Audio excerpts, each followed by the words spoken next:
Hello everyone. In this video we will check out the latest RPA design studio by Intellibot. So as soon as we start the studio, this is the page we land on. We can go to the home tab. Here are the types of projects we can create. So apart from RPA and RDA, we can now create chatbots and test automation projects. Let's go ahead, create a basic RPA project here. Let's specify a name. Demo. We have a description which is optional and the location where we want to save this project. As soon as we click OK, a new project is created. Here on the screen we can see the design surface at the center. On the left hand side we have a toolbox which contains all the components and connectors which can be used as a part of the automation. Here we have 4 tabs. The first one where we can create a project or open an existing project or save a project. We can go back.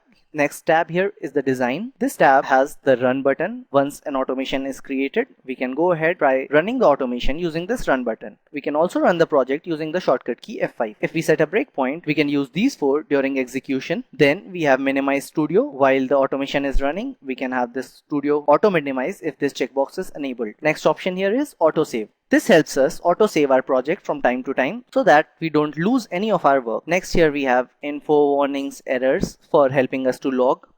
This next option is to publish to the orchestrator. We can specify the orchestrator URL, select an entity where we want to publish our package and click on publish. That's how simple it has become using this orchestrator button to publish our project. We also have skills. Let's say we are creating some new capability and we can expose that as a skill so that it can be used by other team members as well. Next we have some samples here. So as soon as we click samples, a samples explorer opens. Here there are some starting samples, then intermediate and some advanced examples. We have project folder, so we can open this folder to check up on our resources and other files straight from the studio. Then we can also remove unused resources, for example variables, other activities which are not being used in the automation. So as this is an RPA automation, it is an end-to-end automation, which means it starts from the start and finishes at the end. So if there is any resource that we have created and we are not using in between, it will get removed simply by clicking this button. Next, let's check up on the other parts of the studio.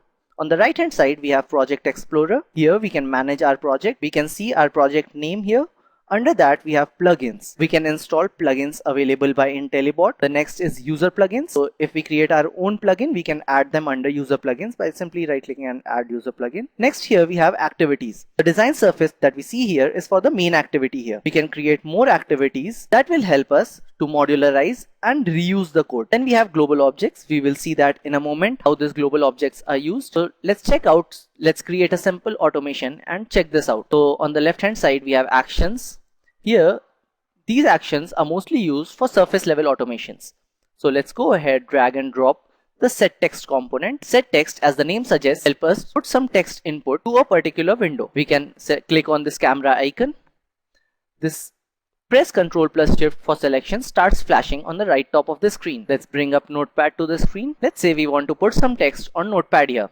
We can press Ctrl plus Shift, capture part of this Notepad here and place the crossover to the position where we want to set the text at. Then provide some text input here. Welcome to Intellibot and run this component.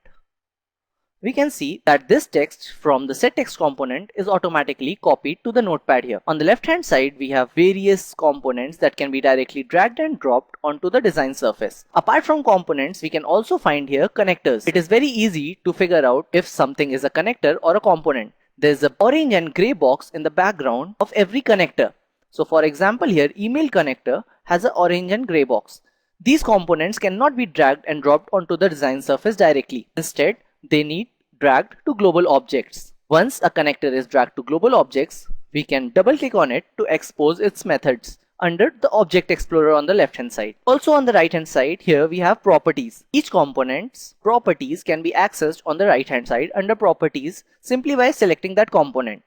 So if we click on this component here, the properties for this will be displayed under the properties section here, where for this component here we can access all different properties, from adding delays before or after execution of the component to selecting the target platform if we are aware, or we can select auto detect. We also have something called find all references. If we click on any global object, there is an option to find all references.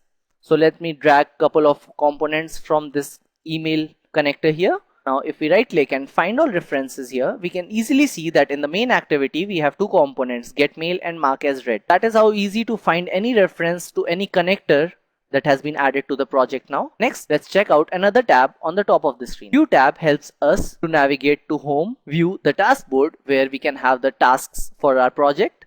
In case we close the toolbox, object explorer, properties or the project explorer, we can open all of these from the view tab here. We also have plugin manager. Some connectors are not exposed by default and they can be accessed via plugin manager. So we can go to the plugin manager, select the connector we want to install. Once installed, we can add it to the project using this plugin section under project explorer. By default, we have essential toolkit and essential connectors. We can add further plugins by right clicking on this plugins and selecting add plugin. Here, whatever plugins are installed will be displayed. We can select whichever plugin we want to add to our project and simply click OK. These plugins, once installed, will be displayed under the toolbox. The toolbox cannot be accessed while we are in the task board. So let's go back to our main activity here. Now we can see that Intellibot machine learning plugin has been added to the project and we can see machine learning got added to the toolbox here. We can expand machine learning. Here are various components and connectors that can be used that are available under machine learning plugin by Intellibot.